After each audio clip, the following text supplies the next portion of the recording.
The air inside the archives was heavy with the scent of dust and mildew, the kind of smell that clung to old paper and lingered on the fingertips of anyone who touched it. The quiet archivist, Mateo Alvarez, had spent nearly 20 years in this dimly lit vault beneath the National Library, cataloging forgotten manuscripts no one else cared to open. He was the man everyone overlooked, a silent shadow moving among brittle spines and cracked leather covers. Students passed him by without remembering his name. Professors waved him off with casual indifference. Yet, in his silence, Mateo listened. And in his listening, he noticed details others had long forgotten. On an unusually stormy afternoon, as rain hammered the skylights above and the building groaned beneath the wind, Mateo slid a tattered colonial-era manuscript from the shelf. Its cover was warped, its edges eaten by insects, but a strange weight inside made him pause. When he opened it, several loose pages fluttered free. At first, he thought them ordinary inserts, annotations, perhaps, or scraps of parchment used as bookmarks centuries ago. But one piece caught his eye. It was folded into four, the ink faded but still visible, lines drawn with the precision of a surveyor. A map. Mateo's heart thudded in his chest as he unfolded it carefully, his hands trembling. The paper was rough and dry, but the markings were unmistakable. Symbols, jaguar heads, serpents, and obsidian knives, all scattered along winding paths that converged into a single cavernous shape at the bottom. At its center, one word appeared, written in a colonial hand that seemed out of place amid the Mayan glyphs. Xibalba. He whispered it aloud, almost afraid of the sound. The underworld. A shiver raced down his spine. He had heard the stories when he was a boy in Chiapas. His grandmother used to sit by the fire and warn him of the lords of Xibalba, the gods who played with human lives as though they were games. Children in his village laughed at the tales, but Mateo never did. He remembered lying awake at night, imagining those dark caverns beneath the earth, where shadows moved like serpents and whispers lured men to their doom. And now, here it was, a map that suggested the legends were not merely tales, but directions. His breath quickened. He knew what this meant. If real, this map could lead to one of the greatest discoveries of the century, something that would redefine Mayan archaeology forever. But another thought pierced through his excitement. No one would believe him. Mateo, the overlooked archivist, had no degrees to brandish, no prestigious titles. The professors would laugh, as they always did. Some would accuse him of fabricating it. Others would lock it away and erase his name entirely from the record. Still, he could not ignore it. Mateo glanced around the room, the silence pressing closer now, as though the shadows themselves had grown heavier. He imagined the professors upstairs sipping coffee, debating theories, while dismissing men like him. He imagined the sneer of Dr. Hernan Rivas, the celebrated professor who often mocked Mateo's dusty little obsessions. The thought of Rivas holding this map, parading it before the world as his own, filled Mateo with both dread and resolve. He tucked the map back into the manuscript, slid it under his coat, and pressed the book closed with trembling hands. He needed time. He needed to study the symbols, to compare them with the legends he remembered. Only then could he decide whether to reveal the truth or guard it against men who sought only glory. But even as he turned to leave, a sudden awareness washed over him, as though unseen eyes were watching from the shadows between the shelves. The air seemed colder, and for a brief moment, he thought he heard a whisper echo from the folded map itself. A wordless murmur, low and ancient, that curled through his thoughts like smoke. He froze, his heart hammering in his chest, and shook his head to clear it. Superstition, he told himself, just the storm outside, and his grandmother's stories returning to haunt him. Still, he pressed the map tighter against his chest, as though it were alive. He knew one thing. This was no ordinary find. This was a doorway. If you're enjoying this story of justice and hidden strength, don't forget to subscribe to the channel to find out how a simple act of prejudice turned into the most valuable lesson of Dr. Hernan Rivas's life. With that unspoken vow hanging in the air, Matteo stepped out of the archive, unaware that this fragile piece of paper would soon thrust him into a battle not only against the jungle and ancient myths, but against men whose arrogance would awaken forces better left untouched. The storm had not passed by the next morning. Heavy clouds clung to the city like a shroud, and the sound of dripping water echoed through the narrow streets as Matteo made his way back to the library. He barely slept. Every time he closed his eyes, the image of the map unfolded again in his mind. The jaguar heads, the obsidian knives, and that ominous word written in a shaky colonial hand. Xibalba. Whispers of the underworld. That was what the old storytellers called it. A place of trials, where even the bravest warriors were tested and humiliated before they could escape. Matteo remembered his grandmother's voice, brittle yet firm, describing the lords of death and their cruel games. "Beware their laughter," she used to say. "If you hear it, you are already lost." By daylight, the rational part of his mind fought against such memories. He was an archivist, a man of documents and ink, not of myths and superstitions. Yet when he sat at his desk and carefully unfolded the map once more, the line between legend and reality blurred. He spread books across the table, codices, translations of Mayan glyphs, colonial diaries of conquistadors, and began cross-referencing the symbols. Hours passed.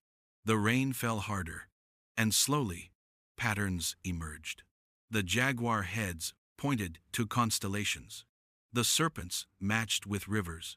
The obsidian knives marked passages, caves described in ancient Mayan hymns as mouths of the earth. Matteo traced them with his finger, his breath catching when all paths converged into the great hollow symbol at the bottom. He found an annotation in faded Latin, ad portas inferni, to the gates of hell. He leaned back, pulse racing. Could this be the legendary entrance to Xibalba, hidden for centuries in the jungles of Guatemala? Matteo scribbled notes feverishly, yet deep down he knew what would happen when he presented this to the scholars upstairs.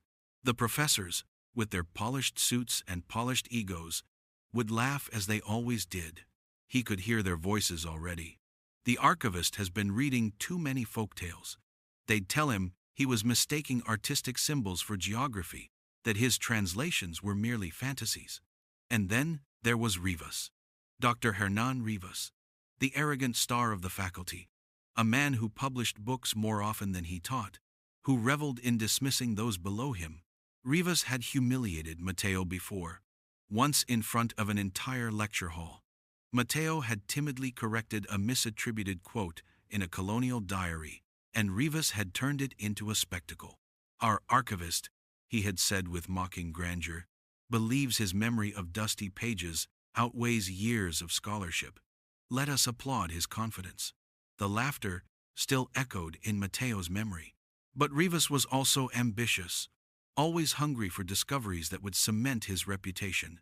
If he saw this map, he would seize it without hesitation. He would discredit Matteo, call him a forger, and then weeks later unveil the find as his own. That was how the game was played in the academic world. Still, Matteo could not keep this to himself forever. Already the whispers were spreading. A custodian who passed by his desk had glimpsed the jaguar symbols and muttered about the old stories. Another librarian raised an eyebrow at Matteo's frantic notes. Even without showing the map, rumors of the underworld seemed to stir the air around him. That evening, as the rain tapered to a drizzle, Matteo stepped outside for fresh air. The plaza was quiet, the lamps casting long shadows across the wet cobblestones.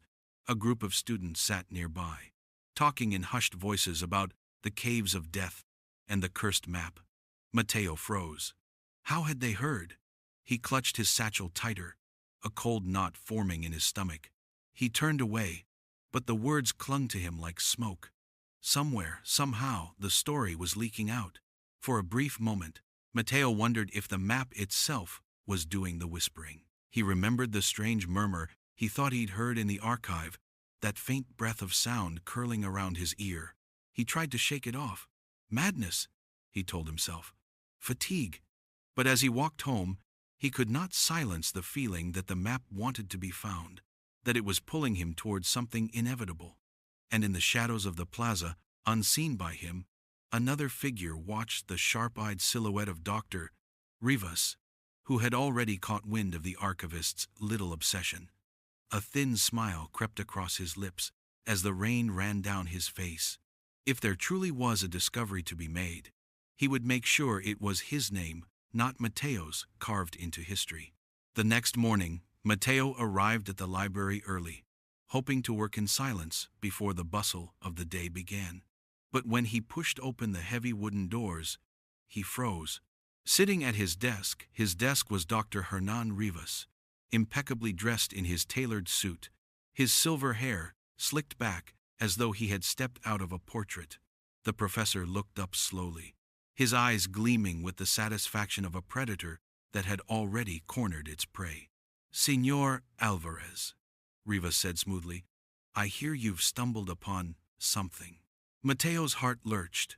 His first instinct was to deny it, to pretend ignorance, but Rivas gestured toward the table. Spread before him were Mateo's notes, the books he had left open. And though Mateo's breath caught in panic not the original map itself, he had hidden that safely at home. Still, the symbols, the annotations, and his frantic sketches were damning enough. "I don't know what you mean," Mateo muttered, forcing his voice to remain steady. Rivas chuckled, a low, condescending sound. "Oh, come now. You and I both know you've found something intriguing. Word spreads quickly in this place. Students whisper, custodians gossip, and you leave breadcrumbs." He tapped one of the sketches with a manicured finger. "Xibalba, the underworld. You, of all people, chasing legends." Heat rushed to Mateo's face. "It is not just legend. The symbols align with recorded geography. Colonial accounts describe caverns near the Rio Dulce.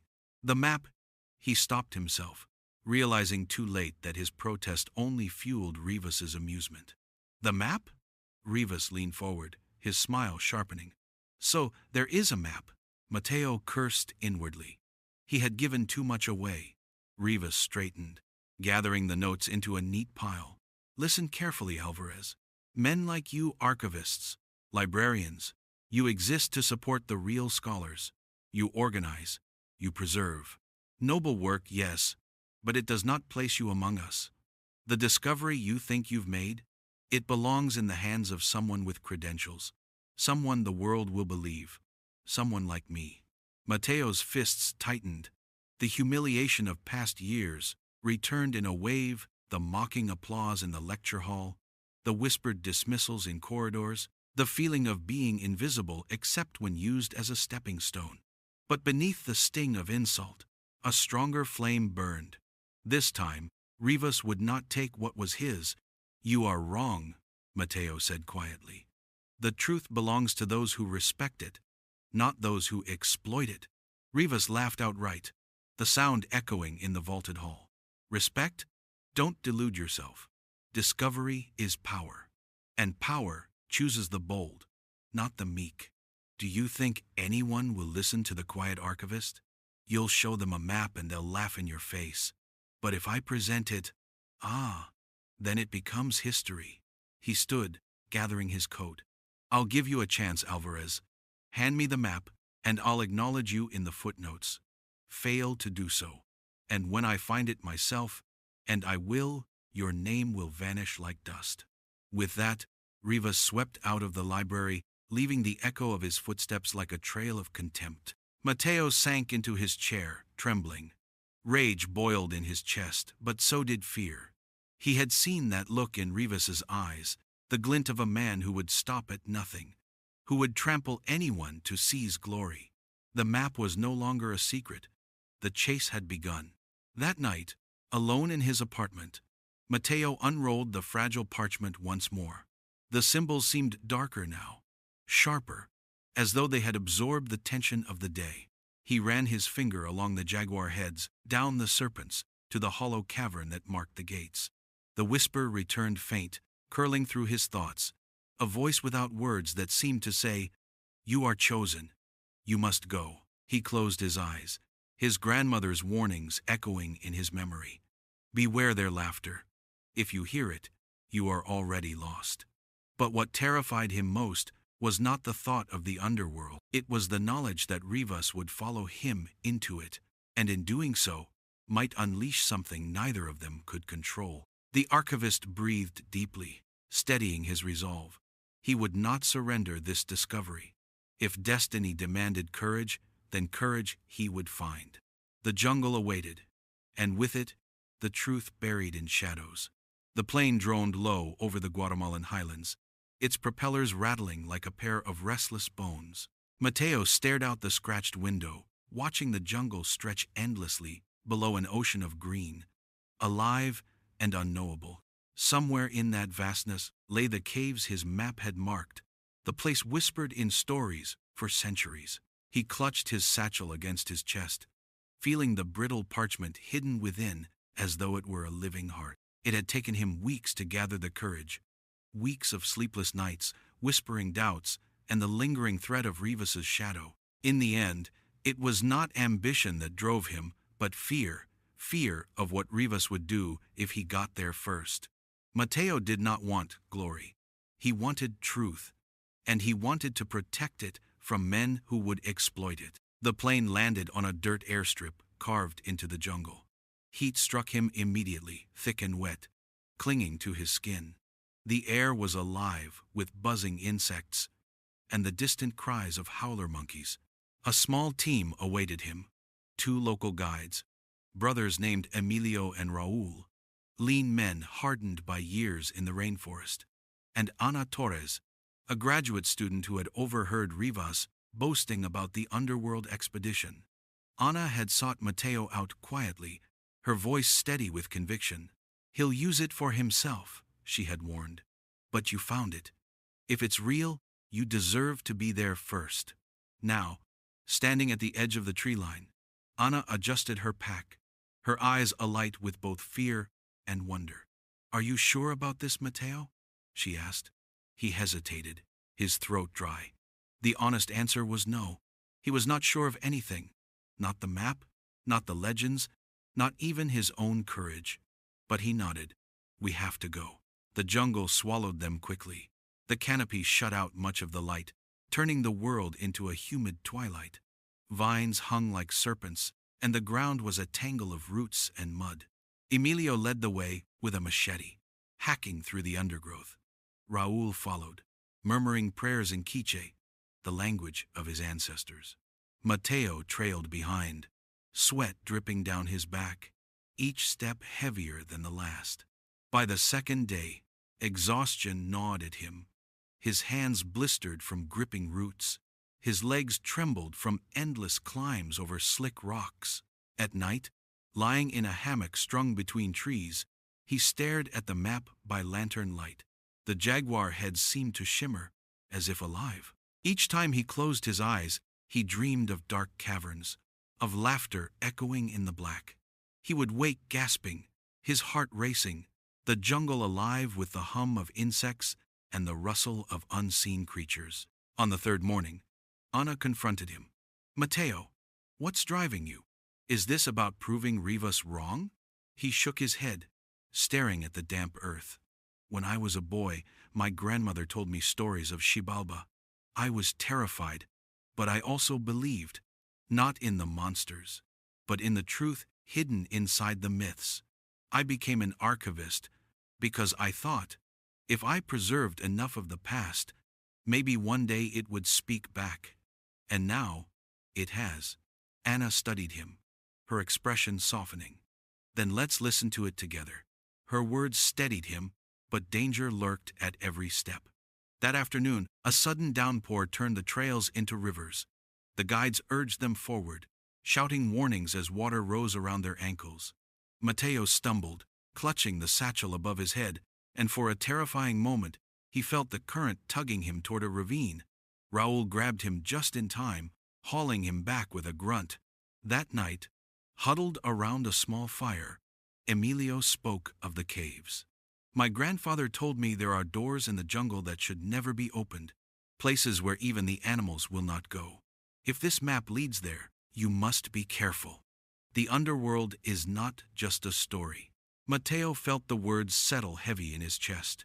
He looked at the flames flickering in the darkness and thought of Rivas, of how close behind he might be, how the man's arrogance would blind him to any warnings. Matteo whispered to himself, "The truth belongs to those who respect it."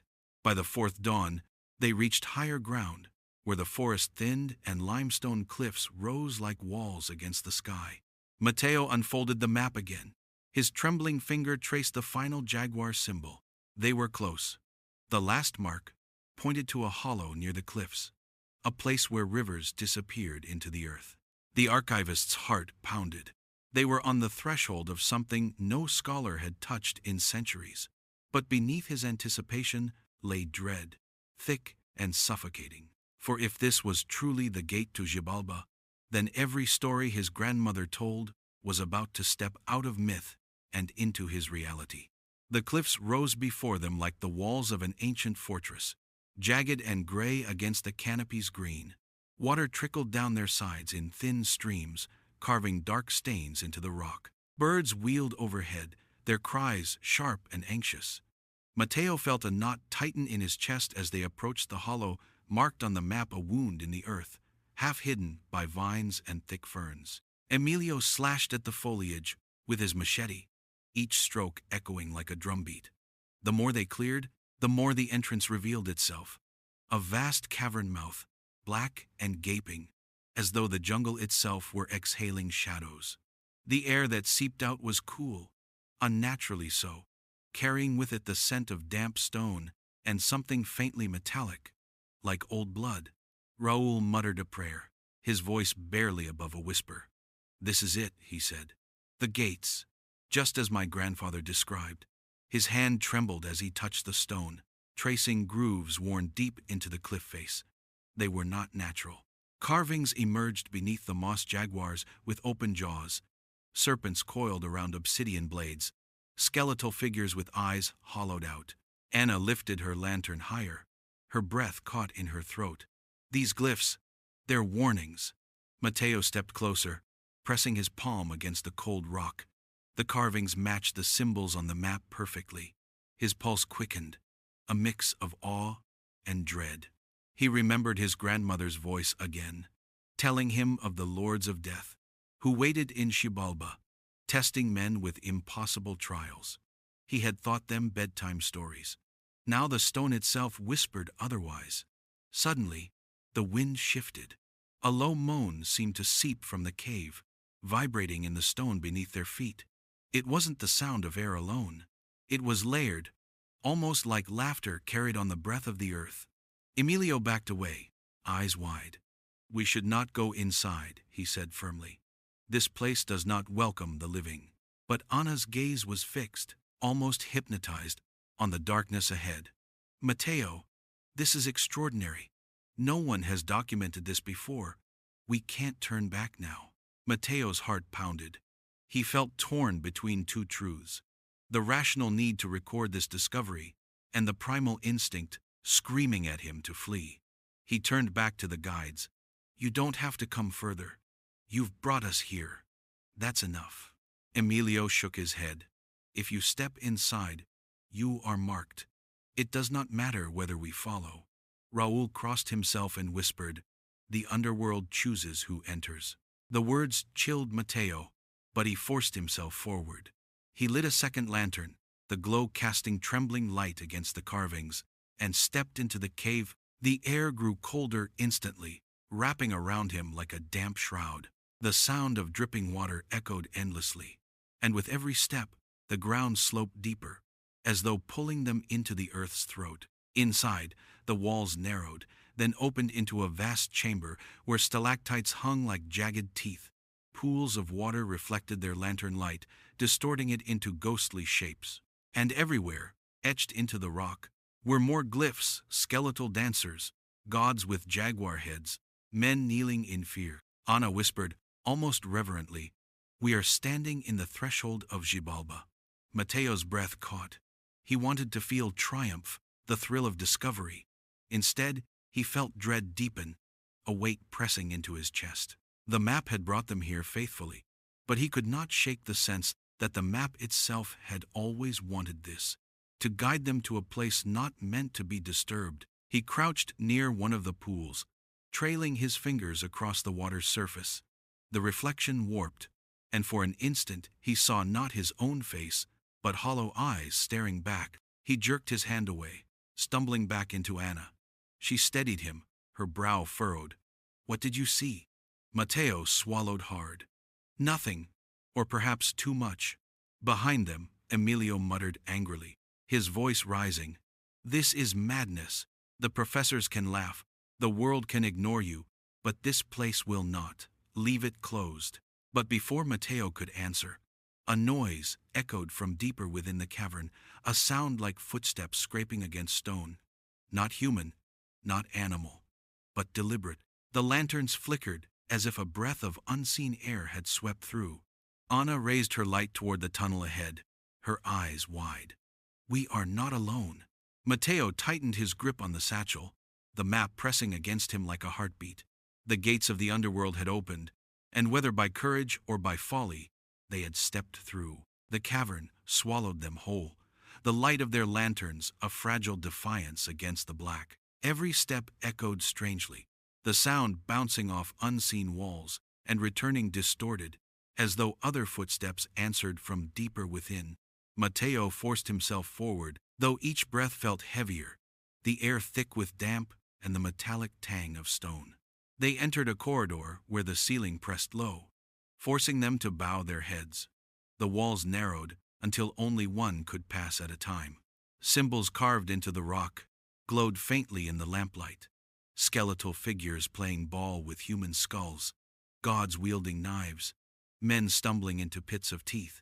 Anna whispered, "These are not just warnings, they're instructions, trials." She ran her fingers across the carvings. "This is the ball court of the underworld. The hero twins of Mayan myth faced the lords of death here." Matteo shivered.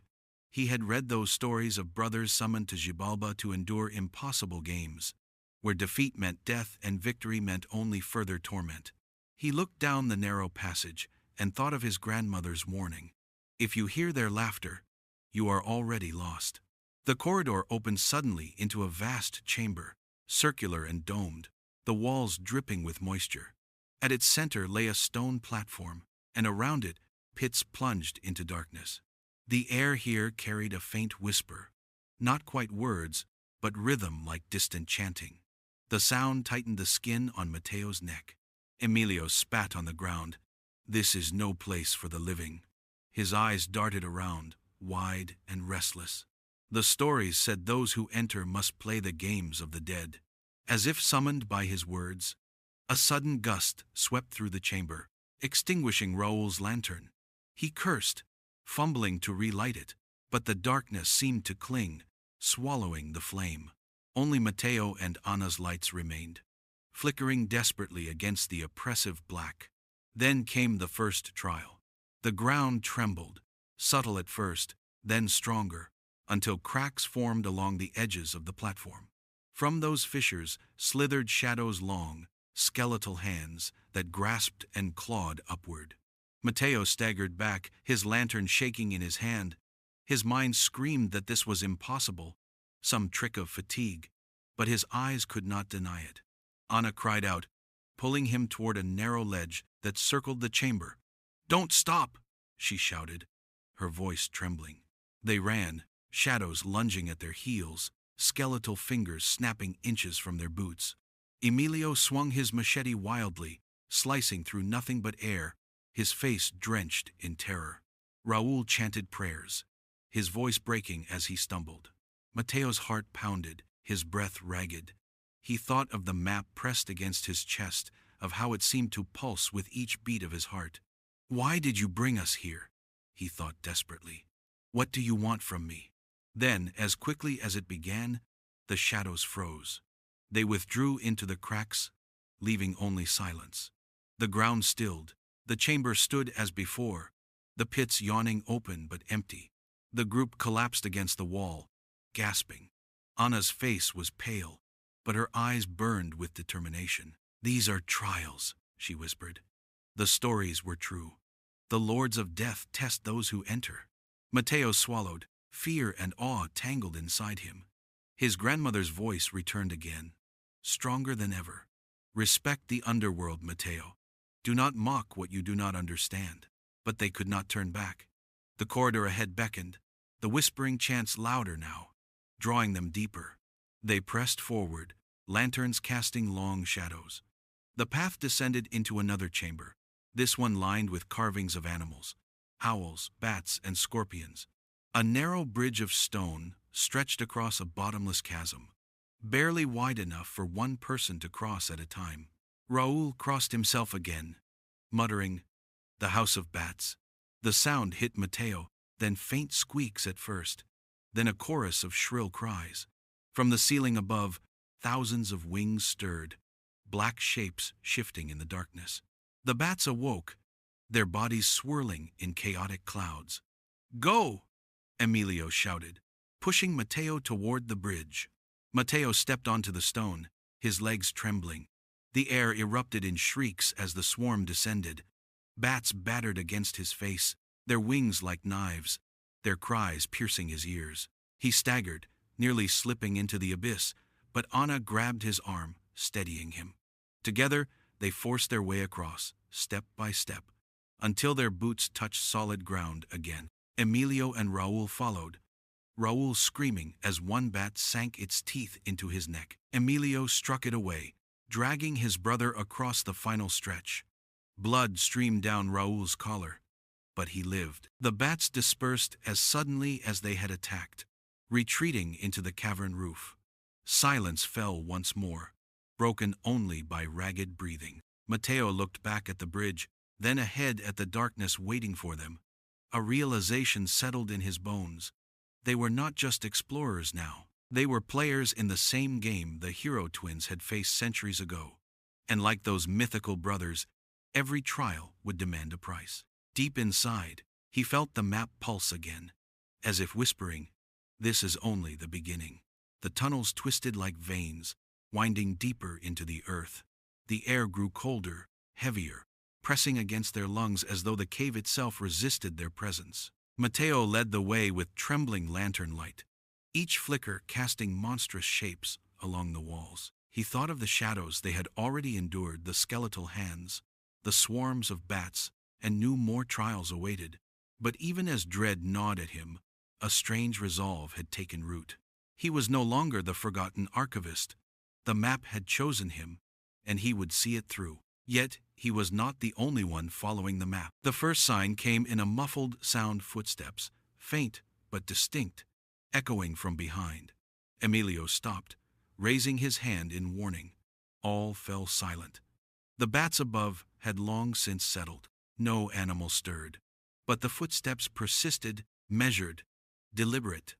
A figure emerged from the shadows, lantern light glinting off a polished watch chain and the silver streak in his hair. Dr. Hernan Rivas stepped into view, immaculate even here, his smile sharp as a blade. Behind him trailed two hired men, rifles slung over their shoulders, their eyes cold with the detachment of mercenaries.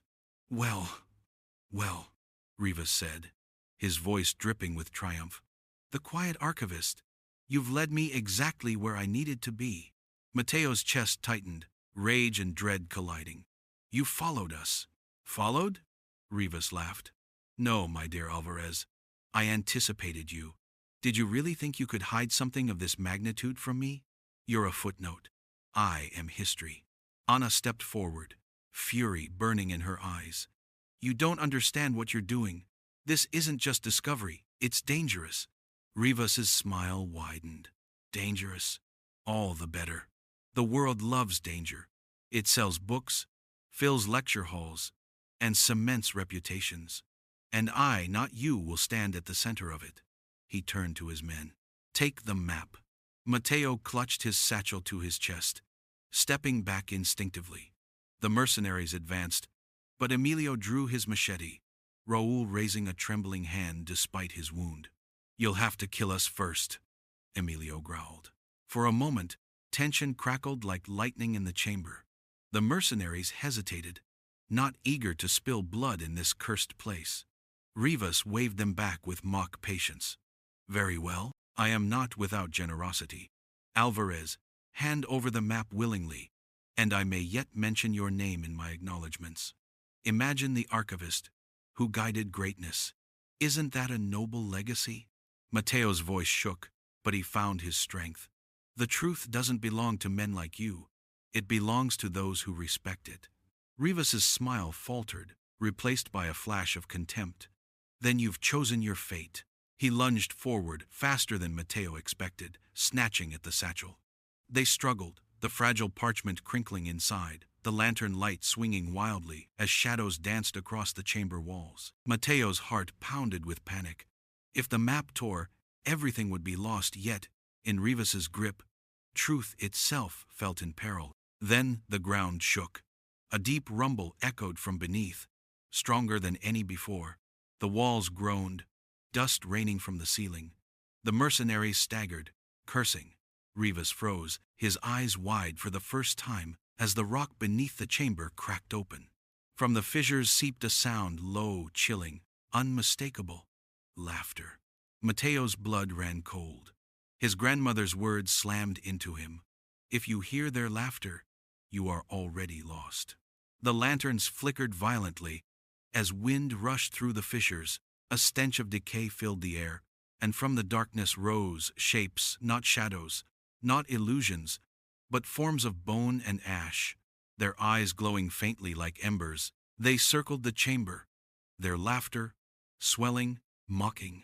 Anna screamed, pulling Mateo back. Emilio raised his machete, Raúl clutching his brother's arm. The mercenaries fired blindly into the dark, bullets ricocheting off stone. Rivas, however, stood transfixed. For once arrogance gave way to awe or perhaps terror. His lips trembled, though he forced a laugh of his own. Do you see? Even the underworld itself rises to greet me. I am chosen. But as he stepped forward, the laughter grew louder, sharper, until it cut through the chamber like knives. One of the figures lunged, skeletal hands wrapping around his arm. He screamed, jerking back, but the grip left a mark, black, burning, spreading up his flesh. Mateo stared in horror. Rivas had demanded power, and the lords of death had answered, not with glory, but with judgment. The fissures widened. Rocks crashed from the ceiling. Anna shouted, "We have to move!"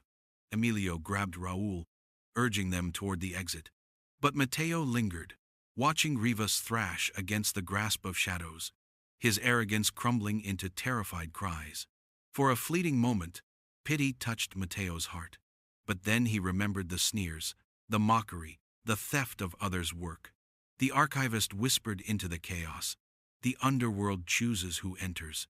He turned, clutching the satchel, and ran into the tunnels as the laughter roared behind him, swallowing the name of Hernan Rivas. Weeks later, the jungle lay far behind, but its shadow lingered over Mateo's every thought. He sat in his small apartment in Guatemala City, the satchel resting unopened on the table. The map, fragile and ancient, remained inside untouched, since the night he had fled the caverns. Sometimes he swore he still heard it whisper when the room grew quiet, a soft murmur curling through the silence like smoke. Anna visited often. Her face bore the same haunted look he carried, though her voice remained steady when she reminded him, "We survived." Raúl was recovering, the wound on his neck healing slowly, while Emilio had returned to his village, refusing to speak of the caves ever again. They had all agreed. What lay beneath those cliffs was not meant to be unveiled. Of Rivas, nothing remained but rumors.